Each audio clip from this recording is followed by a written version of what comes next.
A sound. The sound of God's children, no longer bound, celebrating the one who was highly renowned, singing a freedom cry to the sky, telling the devil there's no use to try.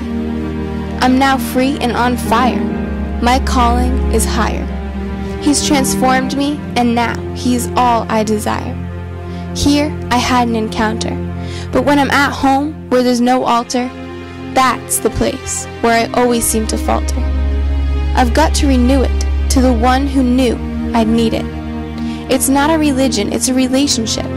So I'll stop with the routine and engage in it. When will I stop seeing this as a burden and desire it, looking to the God that will admire it? Why do I continue to keep it inside me, wishing every day that someone will hide me? I'll live it out loud, because I wasn't meant to live under a silent cloud, just wishing the world would stop being proud, living every day not being loud.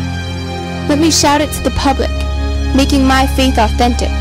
I won't contain it or keep it private. Our purpose was never meant to remain quiet. Stop being in denial. Worship is a lifestyle.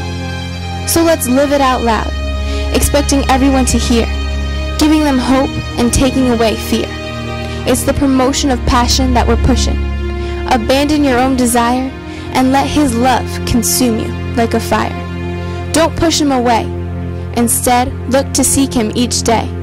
Constantly strive to pray and obey, letting him lead you, allowing the world to perceive you as his child, knowing you'll never fail because he's always there to guide you.